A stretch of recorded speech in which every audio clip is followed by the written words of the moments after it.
اعوذ باللہ من الشیطان الرجیم، بسم اللہ الرحمن الرحیم۔ آج کا ہمارا سبق ہے خطبہ نمبر 69۔ مولا امیر کائنات علی ابن ابی طالب علیہ السلام نے یہ خطبہ اہل عراق کی مذمت میں فرمایا۔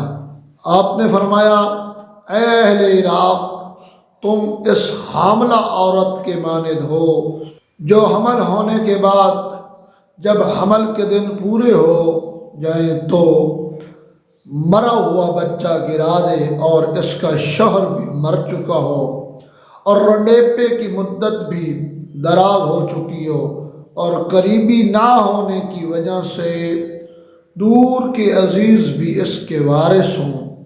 اللہ کی قسم، میں تمہاری طرف بخوشی نہیں آیا بلکہ حالات سے مجبور ہو کر آ گیا ہوں۔ مجھے یہ خبر پہنچی ہے کہ تم کہتے ہو کہ علی کذب بیانی کرتے ہیں۔ خدا تمہیں ہلاک کرے۔ بتاؤ میں کس پر جھوٹ باندھ سکتا ہوں؟ کیا اللہ پر؟ تو میں سب سے پہلے اس پر ایمان لانے والا ہوں، یا اس کے نبی پر تو میں سب سے پہلے اس کی تصدیق کرنے والا ہوں۔ خدا کی قسم، ایسا ہرگز نہیں، بلکہ وہ ایک ایسا انداز کلام تھا جو تمہارے سمجھنے کا نہ تھا اور نہ تم میں سے اس کے سمجھنے کی کوئی اہلیت رکھتا تھا۔ خدا تمہیں سمجھائے۔